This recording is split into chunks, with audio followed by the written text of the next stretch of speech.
You never know what's in a book until you pick it up and you read it one page at a time. So Build with Pros is a book that doesn't really exist anymore because we're not reading the bodybuilding books. They don't make them anymore. So here we are in the digital age where you can actually fast track your progress listening from someone that's in the Bodybuilding Hall of Fame, Lifetime Achievement Award winner, a professional at the highest degree for 13 consecutive years. How I did it. It's not impossible. It's not rocket science. But having Build with Pros in your pocket at your disposal will be the moral compass to your fitness journey in terms of what you should do, what you think you can do, and what's possible to do. For $50, you can get a wealth of knowledge here at Build with Pros. You're going to spend $50 just on a couple of workouts at the gym. You might spend $50 on some energy drinks or some supplements that you think are going to be real great for you for that moment. This is something for $50 that's going to last for a lifetime. And don't forget, get your 20% off by entering your discount code at MTP20. Hey guys, Steve here with the legendary Shawn Ray, our third episode, a series of 7. And this one we're going to be talking about Eat to Grow, real nutrition for real muscle. In this unfiltered and powerful episode, legendary, as I mentioned, bodybuilder Shawn Ray breaks down one of the most misunderstood parts of muscle growth, nutrition. Forget counting every calorie or following fads. This is about feeding the muscle with purpose. Shawn will share with us decades of wisdom on how food fuels the body and the mindset. From protein timing to meal prep, this is the masterclass in eating with intention.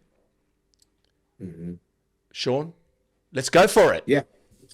Well, I mean, I'll start it off. Yeah. Everything I did was calculated as a bodybuilder. The one thing that I think everyone knows is I wasn't all that scientific. This was not rocket science. This was something through trial and error, personal experience.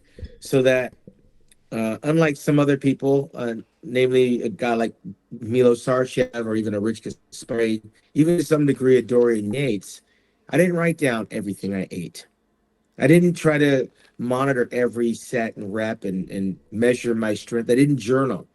I was too busy doing the business. I wasn't all that scientific because if I had to look back at what I did, I would lose sight of where I was going. I wasn't a guy that took copious notes, wrote everything down, measured my food, measured my arms, monitored my progress by the scale. Again, we spoke the other day about being an artist. And an artist, they do things from very instinctual. You'll notice is some people that play really beautiful music, they can play the music by ear. They're not trained, right? If you can play the guitar, sometimes you can play the piano. And, if you're really good, you can just kind of join in and catch the tune and catch the beat. It's not science. It's something that's in you. Not everyone has it. And in art as well. Some painters, some of the best painters never went to art school. They're painting from their soul. They're painting from their spirit. I think my bodybuilding approach to nutrition, diet, and training was very instinctual. And I didn't want to make it something it's not. And I think a lot of people that really want to jump ahead and leapfrog over everybody, they want this manual and they want to try to follow it to the T and copy it verbatim and do exactly what that other person. There was always flexibility for me to incorporate while I'm training things that I'd seen Bob Paris do and Samir Banu did and Frank Zane and John Brown. I never felt like I was the master of my craft.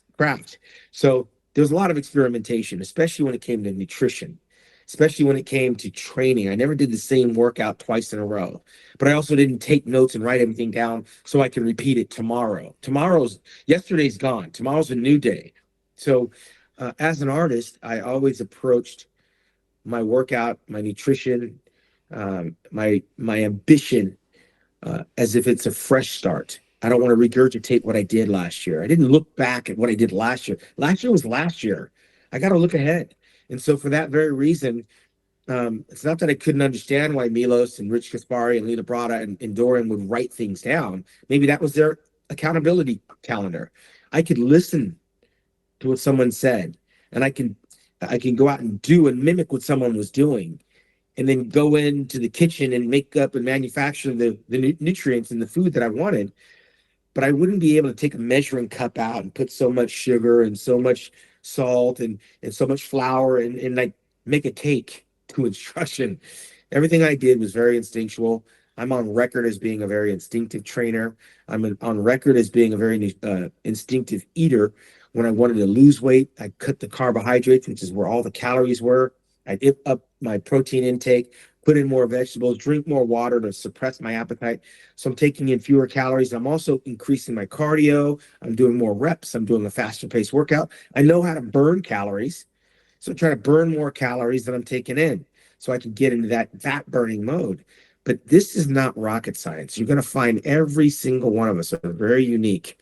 The same way you would find a painter in a paint competition, a pianist in a piano competition. You have to find what kind of works for you through trial and error.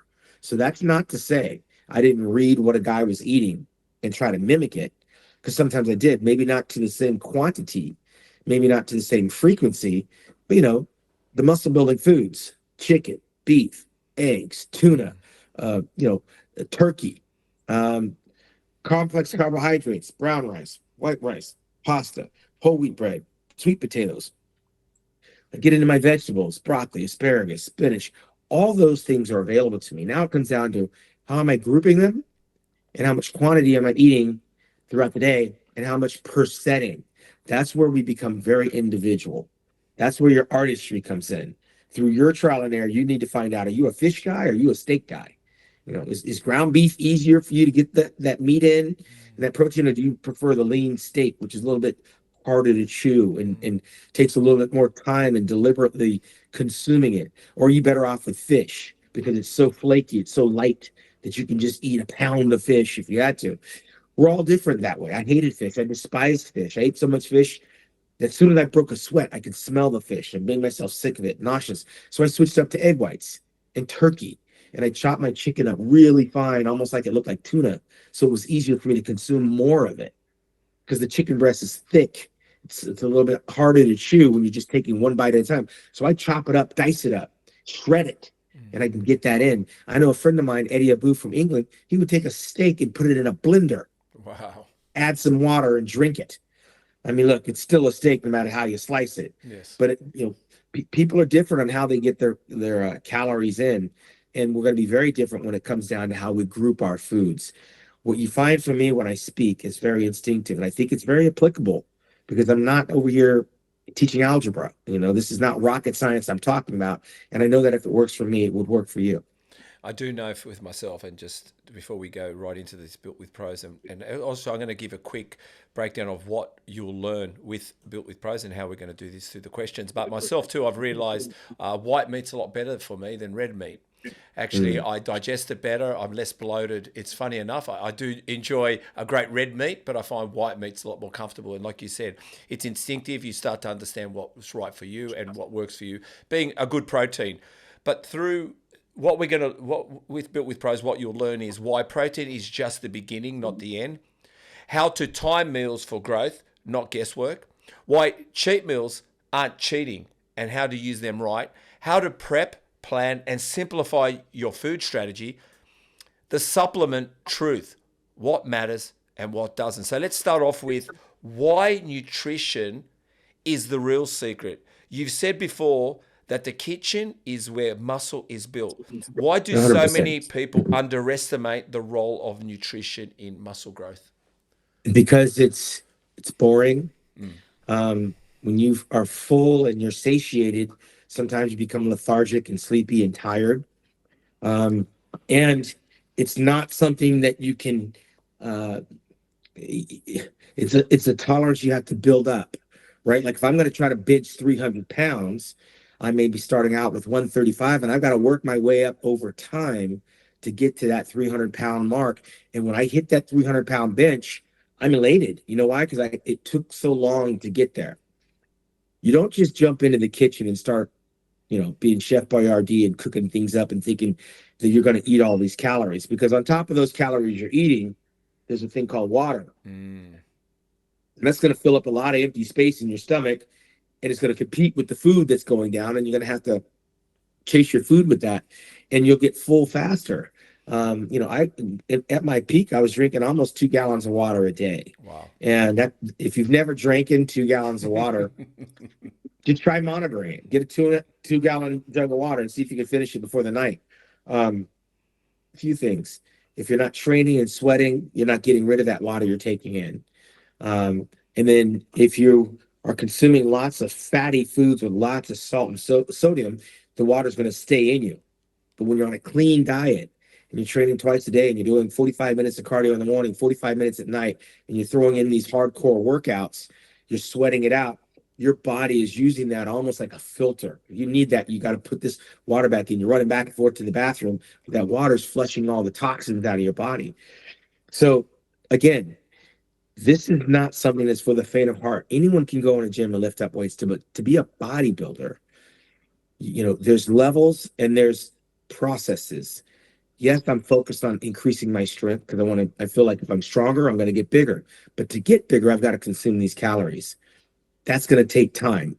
Again, that is a marathon, not a sprint, to go from eating 2 or 3 meals a day to 5 or 6 meals a day, getting in 2 workouts on top of it, getting in almost 2 gallons of water on top of it, trying to find time to sleep in that 24-hour window, and then think that you can do that day in and day out and day in and day out and day in and day out while you're looking at your competition in the magazines, knowing that they're doing exactly what you're doing. So it's hard to feel sorry for yourself. Mm-hmm. So you have to plan, you have to schedule, and you have to calculate where these meals are going to fit in best for your appetite. So for example, on occasion, I wake up in the morning and I would have steak, broccoli, and a potato for breakfast. Yeah. Why? Because sometimes it's too heavy to eat when I'm going to bed at night. So I want it first thing in the morning to start my day. And then at nighttime, I'd sometimes go to bed eating egg whites, bowl of fruit. Mm-hmm. Everyone's different when it comes to nutrition. Some people can't eat this, they can't eat that. So that's why I said it's trial and error. But the one common denominator in any bodybuilder worth salt is you have to get those calories in. That's why you also have the supplements that are laden with calories, the whey protein and the mass gainers that you can, supplement your eating to drink extra calories to get your caloric intake up. You cannot get big without consuming the calories. Let me repeat. If you're trying to get bigger and you're trying to get stronger, you've got to make the time, schedule the time to get the calories in. And those calories are in food. It's like your bank. It's depositing Yes. your money into the bank. You trained instinctively, but when it came to nutrition, you followed the clock. How did that structure influence other parts of your success? Why? What did eating every 3 hours teach you about commitment and consistency? Yeah, I mean, it's discipline. Yeah. It's like not missing workouts. So, I'm trying to become one of the best bodybuilders in the world. What's the one rule of thumb I have to live by for that to happen is I cannot miss workouts. So the second part is if I'm going to be training my ass off, I cannot miss the meals. And the third part to that equation is I have to get the rest. Without those 3 things happening daily, routinely, religiously, above all else, progress will not be made. You may be good. You might be a little bit better than the average Joe, but when you're going up against the best in the world and you know what the best in the world is doing, you have to do what they do. And the one that's more committed, more disciplined, has a better opportunity to put themselves in a place of victory. And when you want it as bad as I did throughout that decade, I was trying to pursue it. I didn't want to look back and make excuses for why I missed my meals. I mean, there's nothing more important than my meals. There was nothing more important than my naps. There was nothing more important than my workouts. Why? I was trying to be one of the best in the world, right? I mean, my mentality is everything is a distraction. So can you imagine how hard it's going to be to beat someone like me with that focus that, look, before anything else, I got to eat. All right. My buzzer just went off. I got to get my food. I got to take an hour nap. That's on my list of things to do daily. I need that power nap. I got to go to the gym. So when you're that disciplined, is it very hard to look back at my career and go, wow, you were one of the more consistent bodybuilders? How did that happen? I bought into the idea that if I eat, sleep, and train, rest and recover, that's going to make progress. If it worked the first year, worked the second year, then worked the third year, why was I going to change that? Not to mention, I'm watching guys consuming even more calories than me because they're bigger. So I didn't want to be left behind. And the only way that I could stay in the game and stay interested in what I was doing, because it's very routine, it's very mundane, it's not very much fun, is you just change up the order of the meals. It's all the same food. You kind of get creative in the kitchen. You add onions, mushrooms, and garlic, and some certain seasonings to keep you interested in what you're eating. And then you become very creative in how to get that food down. So, I mean, sometimes I'd be eating a tuna fish salad with scrambled eggs on top of it. Why? Because the scrambled eggs kind of masked the taste of the tuna, which is very fishy. I didn't really like the smell of the fish, and it was very dry. So what I would do is I'd take 2 or 3 scrambled eggs, put it in the skillet, put a can of tuna fish on it, mix it all up, put it on top of a bed of lettuce. There's no carbohydrates in it, but it's a ton of protein. And the lettuce is roughage for me to digest all this protein. So these are things that you don't think about when someone says, yeah, eat a can of tuna, eat a salad, and make sure you eat some eggs. Well, you can make the combination so it's palatable. Throw in a few onions, throw in some mushrooms, sprinkle a little bit of lemon or a little soy sauce or a little dab of mustard. So I literally became like a chef for me, just because some of those foods I was eating so routinely were just bland. There was nothing fun about it, but I didn't want to add a bunch of extra stuff. So I had to get very creative in the kitchen, to the degree that I was in control of the workouts. I was in control of how many meals I was eating, but I also had to be the person that was preparing those meals. So my fingerprints were on everything I was doing. Now we have meal prep companies.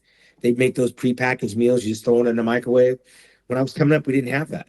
You know, I didn't have a wife. I didn't have a girlfriend. I didn't have a roommate to cook and prepare my food. I had to be disciplined enough to know that in 3 hours I got to eat. And if I'm not making it early, then I got to make it on the spot. I've got to be near a kitchen. I've got to be near somewhere where I can prepare my food or get access to food.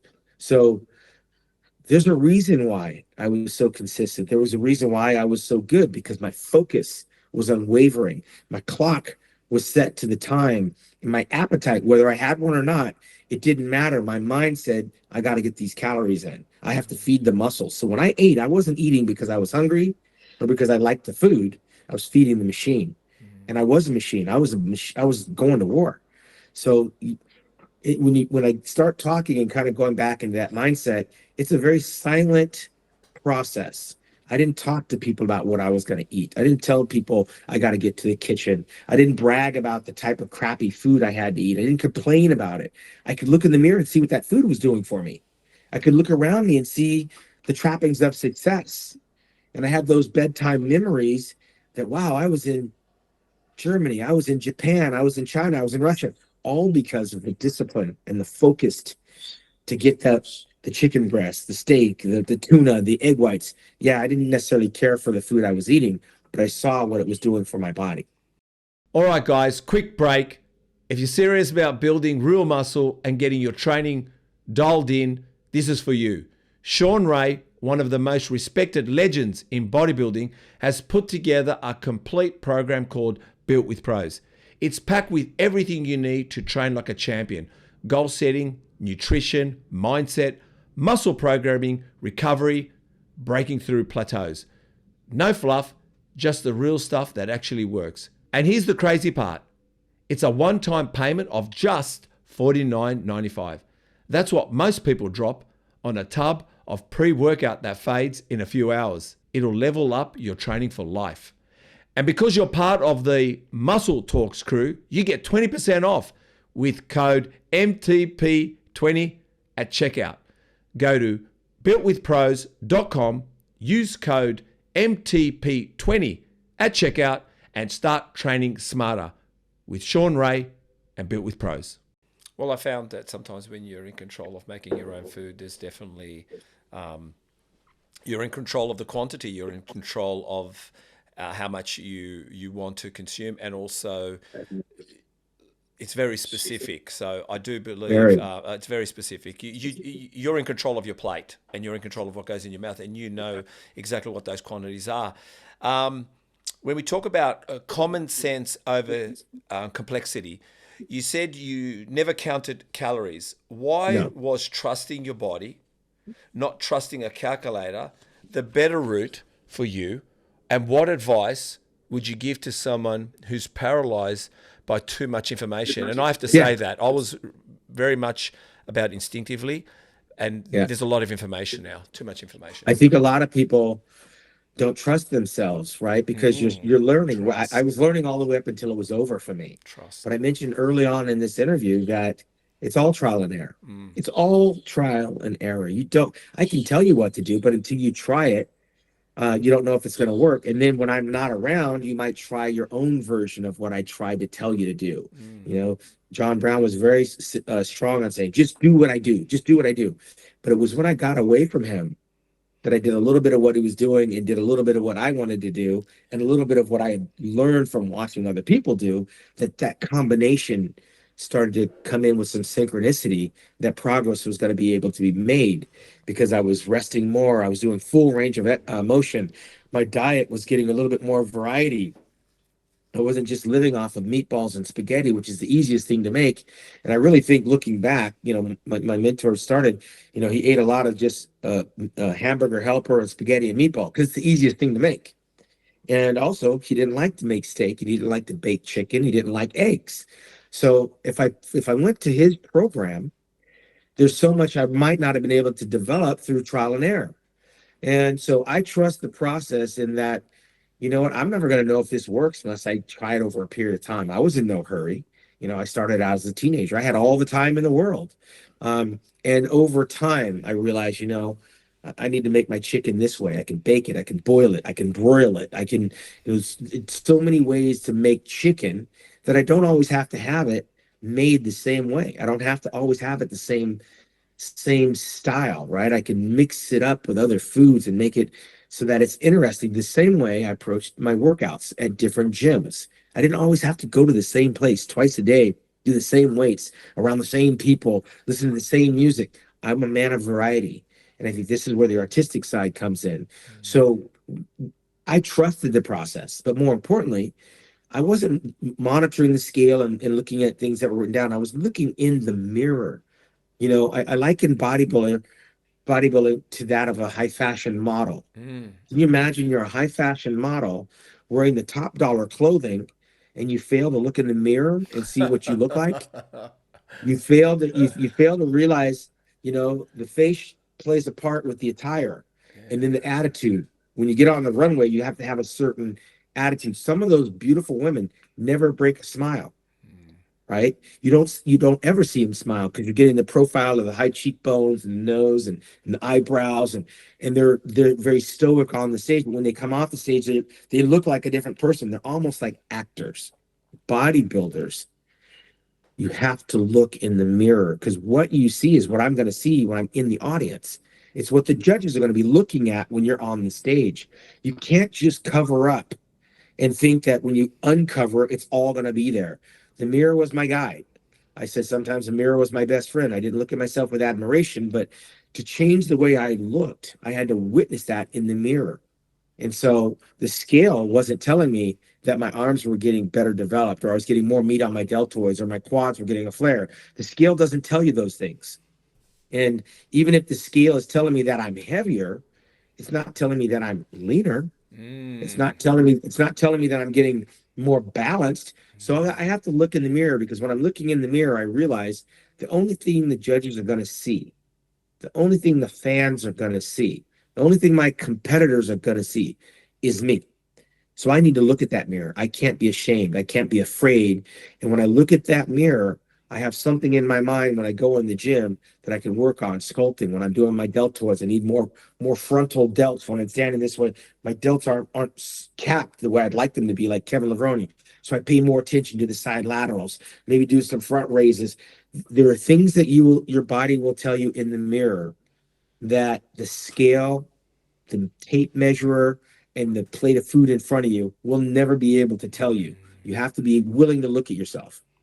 Isn't that amazing that our gyms are full of mirrors? Why do you think they're full of mirrors? because at the end of the day, you Yeah. can't trust the program by it written, and you're doing it in front of a blank wall. You're doing it in front to watch your form, to see that you're practicing it accordingly, and you're seeing it for yourself. I also found, just listening to you now, and hence why Built with Pros, and why it's very important to also choose the right program, choose maybe the right coach. Do as I say, you said, like, not you, do as I say, but in this, you seem to allow people the flexibility to explore and to make mistakes. And if it is proteins, carbs, and fats, necessarily that's what I want from you. But at the same time, find the one that fits you best as well. We want to know that as well. Yeah. This is not a sport where I can dictate to you what you have to do to look like me, Yes, right? that's right. There are certain things you're going to have to do along the way that I do. Like if we're playing basketball, you're going to have to be able to do a layup. You're going to have to shoot a free throw. You're going to have to shoot from the 3-point line. You're going to have to box out down in the paint. Mm. In bodybuilding, there's some things that you have to do. You're going to have to be able to squat and do leg press and leg curls and standing calf raises and side laterals. And there's so many things where you're going to run into going, hey, you know what? I can't do that. I have a bad back. I can't do that overhead. My shoulder. Those are the guys I can't train with because I need to be 100% functionality. When I start hearing you tell me what you can't do, I can't eat 6 times a day, but I can get in 3. That's not good enough for me. No, it's not good enough. Because if I'm eating 6 times a day, you can't tell me that you can't. And mind you, I was in college, right? So bodybuilding is a place where you separate the men from the boys based on the excuses they provide. When you start telling me what you can't do, I start deducing in my mind that you are not going to be able to do this, not to the level that I am. Because I can't has no place in this industry. I was always in my head thinking, I've got to survive this set. I've got to get to the next round. I got to get to the next level, training with bigger, stronger guys. I've got to survive the workout. I've got to be the rabbit and get out in front of them and have them chase me down by doing the reps, picking up the pace, trying to fatigue them. So everything for me was strategic and calculated from the standpoint that I didn't go necessarily by the script. It's nice to have a script that kind of tells you the blueprint, and then I want to put it down and I want to go do it my way. But nonetheless, I'm going to do what's on the paper, but I got to do it my way. And look, I'm not the guy that's going to say I can't do that, so let me go over here and do this. I'll do whatever it is that has to be done. I may not be able to do it at the level that you're doing it. I may not be able to use the poundage that you're doing it, but what you're not going to hear me say is I can't eat 6 times a day. I can't train twice a day. I can't. That has no place in your scent to bodybuilding. Everything is about I can. And if you can't, you'll try. I'll try. That's the power of positive thinking. It carries over into other areas of your life as well. Yeah. Because if you can conquer the gym, there are these other things called life outside the gym that you're going to be able to approach with the same approach you attack the weights. And for me, I was going after these giants, these mythical people that were in the magazines that were coming from all over the world that I had routinely have to see, knowing I'm going to have a date with them on the stage. Can you imagine sometimes what I would think when I look at Nasser El-Sonbody, Marcus Rule, Gunther Schlierkamp, a young up-and-coming Jay Cutler, a fast-charging Dexter Jackson, Kevin the Maryland Muscle Machine. These guys were all waiting for me. Yeah. And they were going to be on the same playing field. So I had to make sure I looked in the mirror. I had to make sure I ate those meals. I had to make sure I got that rest. I had to make sure I trained twice a day. So it just depends on your seriousness. How focused are you? If you're that focused on your workouts, you got to be that much more disciplined on your dieting and training, or dieting and recovery. Well, you mentioned something that I'm going to incorporate myself just now. You mentioned that if you can't eat your steak, veggies, and rice in the evening, that's your last meal, that probably disturbs your sleep, whatever digestion. So you flipped it around. You said, well, I can have my eggs at that hour of the night. It works with me. I'm going to make sure I get that protein. But you're still having your 6 meals, you're saying. You're still in the game. You're not saying you can't. You can. You're just flexible enough to move it around to make it work. And, and that's been a light bulb moment for me. Yeah. And I'll tell you, chicken in the morning is the same as chicken at night. It's just a different mentality, because sometimes people equate dinner with the biggest meal of the day, right? And for me, having chicken and rice in the morning after my workout. I like to train on an empty stomach, Yep. get up and get the workout. But eating chicken and rice in the morning for me is the same as eating chicken and rice at night, right? I can make a steak at 10 o'clock in the morning, 12 o'clock in the afternoon. It's meat. Yes. I can take a pound of ground beef and throw a couple egg whites on it and mix it up, put a little bit of ketchup on there, lay it on a bed of rice or a bed of pasta. I'm good. Yeah. It's all going to the same place. You don't have to look at eating as miserable as it can be, because it's a lot of chewing. It's not fun. It's not all that tasty, but that's your ticket to the promised land in bodybuilding. You've got to get the calories in, and then you got to get the liquid in. Then you got to get the protein drinks in. So if you look at it like, oh my God, there's so much that has to be done, it's a problem. Can you imagine the guy that's trying to build his dream home from scratch with blueprints? All he has is things written on a piece of paper, and he's got to make this piece of paper into his dream house. Well, the smart thing is he has a blueprint. He has an idea of what he wants it to look like. Now he's got to go out there and find the right foundation. Then he's got to get the concrete. Then he's got to get the rebar. Then you got to get the drywall. Then you got to get the edges and the corners and the cutting and the nailing and all of these things that you just didn't think you could actually build it. But we watch it happen in front of our eyes. I was driving on the freeway the other day, and I saw the outline of a freeway ramp that they were going to make and adjoin another one that was going to be a 2-lane highway. And I thought, holy crap, that's not going to happen. A long time went by, and I drove by it the other day, and it's up and it's functional and it's running. So what you think is impossible when you first look at it can become possible if you stay on top of it. And changing the way you look changes the way you feel. And for me, that food was the dictator on how I felt. That's fuel. That food is fuel. I'm eating. I may not like it, but that's going to give me the energy source I need when I get up to train tomorrow. I love that. Okay. Trial, error, and learning your body. What were some big aha moments in your own nutritional journey? How should someone find what works for their body, not just copy what's trending? Yeah, it's not about copying. Listen, I mean, we're not trying to reinvent the wheel. What Arnold Schwarzenegger was doing back in the day, and Lou Ferrigno, we're still doing today. The difference is everybody's trying to sell you something new and improved. And really, barbells and dumbbells that worked for them, the same barbells and dumbbells that worked for me. The education on nutrients and macros and all these flashy words, that's where this information overload sensory thing comes in. But if you go back, I'm considered now one of the old school guys because I'm middle-aged. But the old school guys for me were Arnold, Franco, Lou Ferrigno, Bertil Fox, and all those golden age bodybuilders towards the mid 70s to late 80s. And they were friends. They used to go out and eat together, go lay in the sun together, go to the gym together. They had this one thing in common, but they all knew they had to eat, sleep, and train, and that was it. And Arnold and Franco, they were contractors. They would build houses and do day labor type stuff to pay their bills. This is not a complex thing. I watch and I see a lot of these people trying to make it so complex. This is not complex. You're talking about my body is the same body that the guys in the 70s and 80s and 90s had. I'm human. I don't need all of this information that makes it seem so scientific that I got to have a Harvard degree to get on a stage and do a physique competition. So when you're spending more time concerned about nutrition, macros, and calories, it's taking your mind off of the rest and recovery. Close your eyes, let your body shut down so it can rest and recover. Realize, what are my protein choices? What are my carbohydrate choices? What are my vegetable choices? You're going to sweat, so you're going to need to get those amino acids back in your body. You're going to need to get a multivitamin, a multimineral, very, very simple things. But you can walk into a supplement store and get overwhelmed because there's a million different products for a million different things.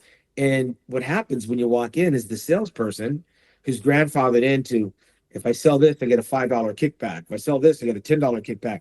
They're going to sell you what they think you need without knowing what it is, without knowing who you are.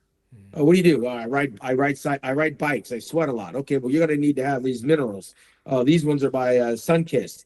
Well, what's better? Is Sunkist better than the Alpha? It's all the same stuff. It's just a different name. Yeah. And most of the time, the person selling it is the one getting the kickback. So they're going to sell you the one that they get a kickback on. You can get the very basic of supplementation when you're training, because what you're going to get big is going to be the calorie intake, not off of the supplements. Supplements are not drugs. They're there to supplement what you're lacking or what you're excreting. I sweat a lot, so I need those multi-minerals. I need those amino acids to help repair my muscles. I need to get that whey protein or the protein powder to increase my protein intake. Keep it simple. I just think some people are just looking for too much information, and there's a reason I call it the Shawn Ray way, because it's not, you don't need a degree, right? You have to have common sense. And in common sense, it's the same food choices I made, you can make, and then you decide whether or not you're leaning harder towards the meat or you like the fish and chicken. So it's up to you. It's all protein at the end of the day, but we need to share the commonality that we need our complex carbohydrates. We need to eat our potatoes. We need to eat our rice. We need to eat our pasta. We also need to agree that we got to get our vegetables in: asparagus, broccoli, spinach, lettuce. We got to get that in our system. And we also got to agree that we got to get all this water in. So let's make sure, if you have to have an accountability coach, that you're able to bounce this off of someone. And if you're not a cook and you're not willing to take control of the cooking, then you're going to rely on someone else. And that's almost like relying on somebody to drive you to and from the gym. You got to become very self-reliant. Their availability isn't always their availability doesn't suit you all the time, does it? Exactly. Well, we spoke about supplements. So steak to supplements. Why is becoming your own chef such an underrated skill in fitness? You mentioned supplements as insurance. Can you explain how you think about food first, supplements second? Well, because supplements they're trying to mimic what you get in food. And there's certain, and if you're on a diet, there's certain minerals and nutrients you won't get from that diet because they're just not in the food that you're eating. That's right. We're on a restricted diet, which means I'm not able to get all the proper vitamins, minerals, because I'm only eating this type of food, this fish, this steak. But again, variety is the spice of life. And what's going to separate one guy from the other isn't necessarily whether you're eating fish or he's eating beef, because you still have to do the cardio. You still have to do the training. And there are some genetic markers that make one person more superior than another, just like in basketball. If we're on the same basketball team and we're shooting the same free throws and we're doing the same practice drills, you might rise above me because you are genetically more suited at 6'7" than I am at 5'7" to play the game of basketball. You have the frame, you have the long arms, you have the leaping ability, and I'm smaller, I'm shorter, I'm stockier, and it's going to be a little bit harder for me to maneuver on that basketball court with the rim so high. In bodybuilding, we have all shapes and all sizes, and we're going to have guys that can consume large amounts of calories. Nasser, 300-pounder, Dorian, 300, Ronnie Coleman, 300. I would never be able to out-eat those guys, but they have to eat like that because they're genetically built like that. I say that you take control of your food because then you have control of your body. If you're relying on someone else to feed you, there's going to be days you're going to go hungry. And the reliance on someone else making your food for you also comes down to emotions. If you emotionally get in arguments, you're emotional about a business or relationship or job and all that, sometimes the food isn't going to be served on time. It's not going to be made the way you like it. The reason why I was able to consume all the food is because I made the food the way that I like my food. So I didn't have to send it back. And I also didn't have to go to sleep hungry. But when you rely on someone in this industry, whether it's training partner or someone that's cooking for you, expect to be let down on some level at some point in time. It's coming. But I think because I was so self-made, I just can't relate to people relying on other people. This is my dream. I'm the artist. I have to paint my picture. I've got to sing my song. I got to play my music. It's not a team sport. And for the ones that try to make it a team sport, some of them are successful at it, but the vast majority of them fail because there's this communication issue. You're eating all the food. All you do is sleep. All you do is train. You're never home. And I never had to go through that, so I really can't relate to it. Nonetheless, why does somebody else have to cook in my food? I'm the one trying to be the bodybuilder. I'm trying to build this physique. That she wasn't put on earth to cook my 5 and 6 meals a day. She has a life. So I didn't put myself off onto other people to do the thing that I was trying to become. I think the great thing about bodybuilding and learning to cook for yourself is actually being self-reliant. I think bodybuilding teaches you a self-reliance as well, which is, I think, $100%. an important skill in life and in business and success. I think you need to be you're the master of it all. So at the end of the day, you need to take ownership. Food as a fuel, not gratification. You said fuel. Correct. You said food isn't for gratification; it's a tool. No. How did that shift your mindset? How did you stay focused when temptations and cravings or Yeah. cravings hit? I mean, that was hard. Yeah, no, yeah, as a teenager, it's hard to go from eating hamburgers and tacos and cold cereal and not having to worry about nutritional benefits from the foods that you're putting in your mouth. But when you learn and you start getting some measure of success, it becomes a feeding frenzy. Yeah. And the more I started to experiment with different foods, the more independent and grown up I felt I was as a teenager. And, that also led me to washing my own clothes.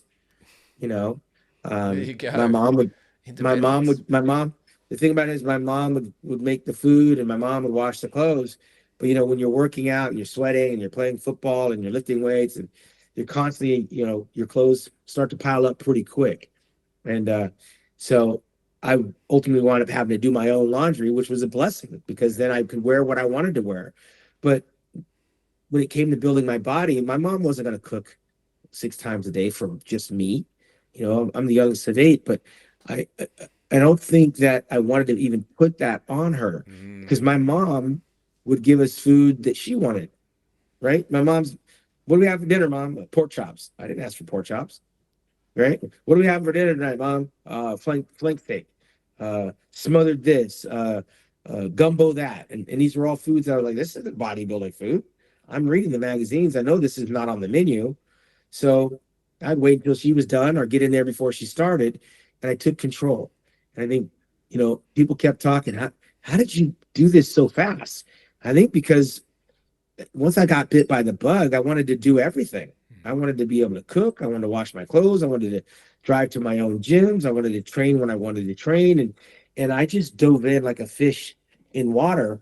And I think that happens for a lot more people than we know. The thing is, I think there's also a lot of guys that are codependent.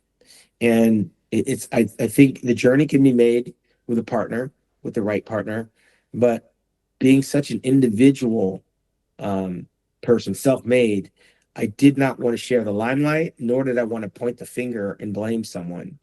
So I never had the arguments about you didn't do this, you didn't do that, you should have done this, I wanted this. I never had that issue. And I didn't have to share the success because the success I was chasing was for me. I wasn't doing it for my family. I wasn't doing it for a loved one. I wasn't doing it for anybody but for me. And when I got it, it was just like a drug. I wanted more. It fueled me to be even more disciplined. So when I said I was eating for success instead of pleasure, I understood why I grilled this chicken breast and didn't put anything on it. I understood why I'm eating steamed white rice. I knew what that vegetable with no butter and no salt. I understand why I'm eating this fish instead of a candy bar, because the things I was putting in my body were going to take me places one day.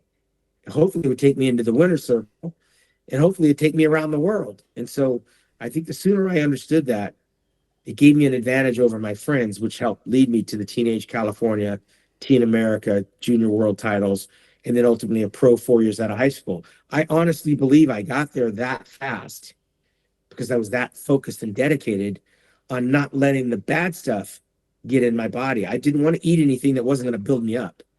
And so I wouldn't say a cheat day. For me, it's kind of like a refeeding. They use the word refeeding.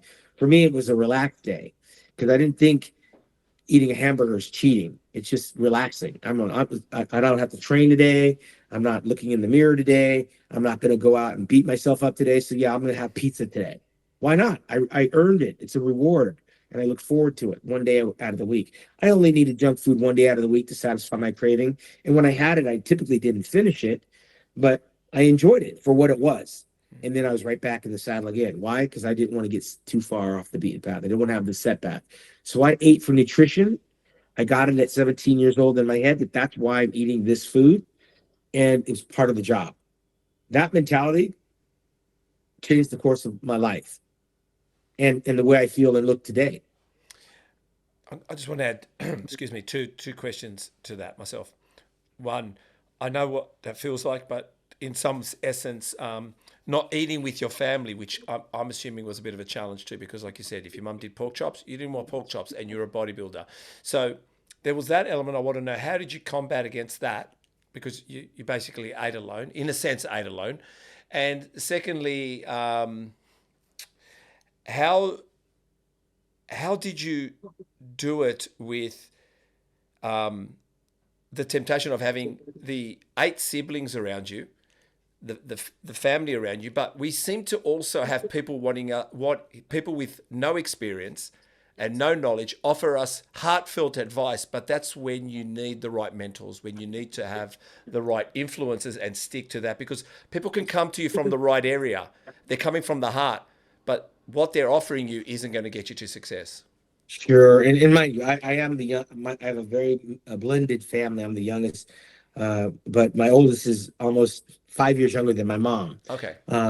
I was a unicorn in that I was a bodybuilder, but there was really no observation that I wasn't eating what they were eating.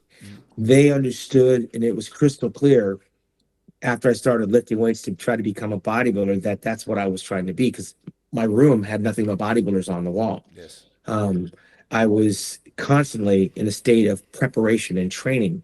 And so the commentary of, oh, he can't have that. He doesn't eat that. He won't like that. Shawn, he only eats shit. He throws away the egg yolk. Can you believe he throws away the skin on the chicken? I know.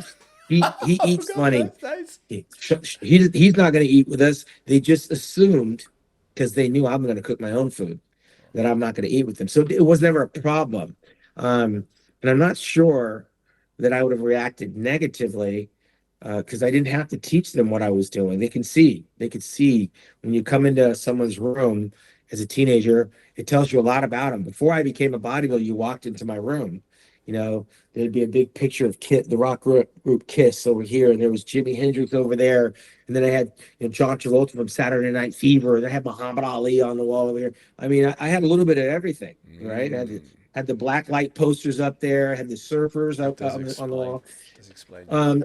So, and then suddenly all you saw was just, and the bikini girls, all that stuff came down one day. And over a period of time, all these bodybuilders went up. And it was like me looking into my future. How am I going to get there? Wow. How am I going to get on that? How am I going to get on that wall? And, the craziness of it all, being a student in college and living at home, was that before I moved out of my dad's house and left to get my first apartment, my picture was on my own wall. I was up there with them. Wow. Like I felt like, because I had to take, when I left to move to my apartment, I had to take everything off the walls, right? And I'm taking my pictures down off the wall right next to Chris Dickerson and Samir Banu. And the thing about it is that when I put those pictures on the wall as a teenager, I didn't know any of those guys. I just admired them. But now I'm taking them down, and these are people that I work out with. These are people I talk to. These are people I sit down and have lunch with. These are my friends over this very small window of time. And it was a little bit surreal, but my family, I'd come home sometimes and they'd be coming out of my room. I said, "What are you doing in my room?" "Oh, I was showing them your trophies." "What are you doing in my room?" I was showing them your pictures on the wall, right? Like I became the focal point of conversation, because even when I was in college, I was in the magazines. And I tell you, it does something for reminding me that I'm on the right path. I'm doing the right thing. I'm staying out of trouble. I'm almost about to live the dream. As a matter of fact, I'm in the middle of my dream. I'm in the beginning of my dream. Oh, you are. And the more success I had, the more demand I created for myself, the more I got aligned with motivational people, other like-minded bodybuilders, more pros. And then, of course, working with different companies. When you start working for companies that are in your bodybuilding space, you pinch yourself and realize that, I'm not really working. Like, I'm getting paid to do what I've always, I'm getting paid to be a bodybuilder. I'm getting paid to eat this chicken. I'm getting paid to eat this steak. I'm getting paid to eat this plain potato, this nasty tuna fish, and all all that stuff that I used to do when no one was looking, I'm suddenly at a mature level to realize that this food I'm eating is being paid for by the sponsor I'm working for because I'm Mr. Whatever. If I didn't win this contest, this sponsor's not paying me money. If I'm not building this body, Joe Weider doesn't have me under contract, right? So everything kind of, when you take a step back, everything that's on my desk, I'm thinking, this is all bodybuilding stuff. These are things I have to do, and it's all tied to my meals. It's all tied to my workouts. It's all tied to my tanning. It's tied to my training. So everything becomes one, and it's subconsciously, you don't have to verbalize it, but as you make your way through the day and you grab your supplements at the store and your chicken breasts and your steak, and you tell your buddy you'll be at the gym at 7 o'clock in the morning, it's all tied towards me living that dream because I'm getting paid to do the very thing I wanted to be. And it happens. And the only reason that you get there is because of the focus and the discipline, staying in that box of repetition, a day in and day out. Eat, sleep, and train. I love that. Living present in your dream. Wow. Myth busting. Let's bust some myths. Do carbs, one, make you fat? No. Does fat slow you down? And No. how can people rethink their slip ups as part of the plan? Well, slip ups is somewhere where you feel guilty about something that you did. You know, some people can feel guilty about having a cheat meal. I'm eating a pizza. Oh my God, I'm going to be fat. And, it starts to play mind games on you because you've been eating chicken and rice for the past 10 weeks. Yes. Oh, I missed a workout. I'm never going to get it back. Well, if you dwell on what you missed, you're never going to be able to catch what's ahead of you because you're looking back instead of forward. Sometimes if I miss a workout, then you know what? I got to use it as an extra rest day. It's not something I'm negatively feeling. I'm going to have 2 days off this week instead of 1 day off this week. So you got to get out of your headspace. So many bodybuilders get in their own way because they think that their mistakes are going to ruin the year. And mind you, there's 365 days in a year, and most people only compete once or twice a year. So you have to keep things in perspective. If I'm going to miss my workout, I'm not going to stress all day and night that, God, I'm missing the workout. The world's going to come to an end. Tomorrow's not ever going to come because I missed today's workout. No, I'm going to try to relax. I'm missing the workout.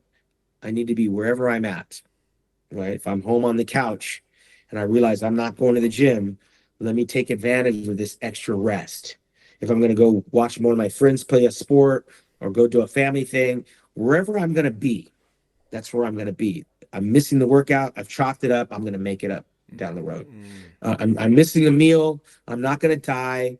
I'm just going to try to get that extra meal in the morning. You can always get that. You can always make up the meal that you missed because there's 24 hours in a day. And there's been countless nights where at 2, 3 in the morning, I'm in the kitchen eating because I missed the 11 o'clock meal. Oh, yes. I've heard that. And so, you know what? I'm not going to go to bed on an empty stomach because I'm trying to grow. I'm looking at the clock. I don't care. I'm going to eat at 2, 3 in the morning, and I'm going to eat again at 6 o'clock in the morning when I get up. Every 3 hours, I said. So you have to be able to understand the power of positive thinking. The myth that you're going to get fat because you're eating some junk food for one day, it's a myth. Fat is fat, and fat gives you energy, high calories. Avocado, there's good fats and there's bad fats, right? Peanut butter, avocado, steak. But where you put your emphasis of your brain matter. I'm having a beer. I'm ruining my day. It's extra calories. That beer is going to be gone since I take a couple of pisses. I don't try to put a big importance on, can I have that or can't I have that? You have to be able to have the power to, like me, I had the discipline where I could have one bite of a candy bar and walk away from it. I can have 2 French fries and walk away from it. Some people can't, like an alcoholic. They get one sip, they got to drink the whole bottle. And that's the extreme. And some bodybuilders, when they get a little bit of junk food, they got to eat the whole pizza, right? They get a little bit of ice cream. They got to eat the whole gallon of ice cream. Well, if that's the case, don't get a gallon of ice cream, all right? Buy one scoop. Don't buy the pizza that's in the box. Buy a slice of pizza. There are ways that you can small size, put these. yeah. Yeah, you could put these guardrails up Yeah, I did so you that. don't go off the rails. Yeah. How many times have I pulled up to a fast food place and say, "Hey, I want to get a burger and fries and no drink." Well, we have to give you a drink. Yeah, but it's a combo. I don't need the drink. Well, it comes with it. Well, you drink it. Well, Yes. you're going to have to pay for it, sir. Okay, I'll pay for it, but you keep the drink. I'm not going to put myself in a place where I want to drink that sugar. That's right. Yeah. So a bodybuilder's got to be disciplined, but they also have to be flexible. There's a fine line of being disciplined and being flexible. Again, I stated earlier, there's a lot of misfits, a lot of OCD, there's a lot of obsessive compulsive behavior here. And so you have to know where the dark zones are. If you don't want to get in a place where you know you can't control yourself, don't go there, right? If you know if you go into the nightclub and you're not going to come out till 2 in the morning, then don't go to the nightclub anymore. Find another hobby, right? I was always trying to surround myself with like-minded individuals, and that's what kept me on the straight and narrow. Yeah. My mind is really thinking away here. I've got a few things towards the end that I'd like to ask you. But timing and hydration. Why is timing just as important as what you eat? And how big of a role does water play in staying sharp? Yeah, most people forget about water's the forgotten component. They're so busy trying to get the calories in. Um, I am very big on rehydrating, and you have to kind of, as the night goes on, pull back on the liquid because otherwise you're going to be up all night. It's got to go somewhere. But Tell me about it. it's the first thing I do in the morning. Is load up on some water, get some fluid in my bones. I think it has contributed to my clear skin. I think it's contributed to my good health, the my flexibility, my mobility. I just think water's the number one thing over anything else. I like my morning coffee, but it doesn't do for me what water does for me. And it's gotta become your friend. If it's not, you gotta find a way to get that water in. Um, I think that on any level, I think repetition as a bodybuilder is probably above everything else in our sport. You've got to be very, very repetitious in your behavior because, again, it's a very slow climb to the top. But if you day in, day out do the same thing, you will make progress. Progress comes from repetition. And water, along with the food and the calories, have got to be a part of that. And it's not something that just happens because you can train to fatigue and walk in the house and go, I'm exhausted. I had a great workout. Tomorrow you might be stiff and you can't move, you can't get out of bed, and you're expected to go back to that gym and do it all over again. And this is where some people can't hold on. They're too sore to get out of bed to go back to the gym and do that work, do another workout. And so they don't eat because they're sore. They're not drinking because they're not thirsty. And so these are the areas that you go through trial and error that you're going to have to experience. You got to go through it. And some guys can prepare you for that if the right questions are asked or if you're in the right atmosphere or right group of people that when you start talking, you find out that's waiting right around the corner. Where you do legs, you do these high reps, 100 reps on leg extensions and squats, and then lunges, and then leg curls, stiff-legged deadlifts, and then the next day you can't move, and you're expected to go and do 45 minutes of cardio, but you can hardly stand. You've got to be able to get through that lactic acid buildup, and you've got to be able to deal with that training partner that's in the gym, and you have to be able to get the food in after you get done training. These are things that I can't prepare you for. These are things that you have to experience. Definitely have to experience. Make it work for you. How can people break out of the breakfast, lunch, dinner mindset? And how can someone stay consistent even with a busy schedule? Yeah, I mean, my meals are numbered 1, 2, 3, 4, 5, and 6. I mean, breakfast, lunch, and dinner. That's just giving me like certain intervals of which to eat. But I got 3 more meals on top of breakfast, lunch, and dinner as an athlete competing. So you don't look at it as breakfast, lunch, and dinner. You got to look at it as getting your 6 meals in, right? If you're competing, if you're trying to get big, if you're trying to grow. Not everybody's trying to grow, but even when I was in my cutting phase, I ate 6 meals a day. I just didn't have as many calories in those meals. My meals were significantly different. But I will tell you that if you don't eat with breakfast in mind, then you can have anything you want for breakfast. Anything that's on the menu for your bodybuilding, you can have. You can have the chicken and rice in the morning. You can have turkey, baked potato, a sweet potato, oatmeal, tuna fish. You can have a steak. It's all going to the same place. Your body doesn't know that it's breakfast. It just knows it's time to eat. So it's encouraging to know that. Wow, you mean I don't have to have egg whites and oatmeal every day, every single day for the next 12 weeks, the next 16 weeks of preparation? No, you don't. You don't have to have egg whites every morning. As a matter of fact, you can have, chicken and asparagus. And it's just a different mindset, but the food is still doing what the food is designed to do for you. So don't be so rigid when it comes to that. That variety is gonna be what keeps you in the game. I love that. Well, coming to the end now, the final word. If you could give one piece of nutritional advice to someone who's ready to get serious, what would it be? Well, you are what you eat, and that's pretty standard across the board. If you're going to eat pizza, donuts, and hamburgers and drink beer, we're not going to see you on a stage doing anything. I mean, you may get on the stage, but you're not going to do anything. We know that the bodybuilding foods that bodybuilders eat are tried, tested, and proven. They work. I have yet to run into a bodybuilder that can do anything significant on the stage exclusively eating whatever they want. And when I see whatever they want, it doesn't have to be junk, but there's got to be some calculation on what you're eating, because what you eat is what you are. And there's so many food choices, almost like going out to buy a car.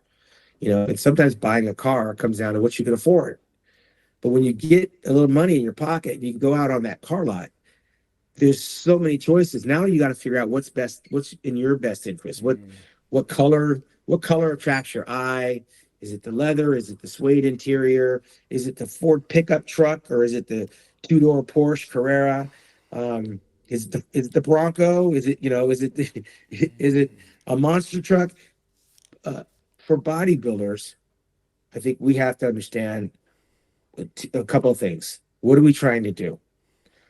When you realize what it is you're trying to do, sometimes it's easier to visualize it. When I saw Bob Paris, I said, I want to do that. Bob Paris is what I wanted to look like. So I studied up. I read some articles. I started reading diets. I started learning what foods I could choose as a bodybuilder, and I started finding the things that worked for me. If it wasn't working for me, I would have stopped. I would have pivoted. Well, I found out that it worked, so that's why I'm here telling you what it was, what I did. Um, you cannot eat whatever you want and think that you're going to be one of the best in the world. Otherwise, their best in the world would be doing that. We don't. We're very regimented people. I find with this type of information, and especially with Built with Pros, it definitely not just gets you onto being your very best on stage, but any stage of your life. And I think Correct. all you want to be is the very best. And to know who's reached that and to be able to learn and also have an element of trial and error in that is very important. And I think with Built with Pros, you offer so much there that I just can't wait. I mean, obviously, we're going soon into episode 4, which is how to overcome plateaus and keep progressing. I can't wait for that episode, Shawn. So I just want to say thank you so much. This was an amazing episode. Real nutrition for real muscle with Shawn Ray, Built with Pros.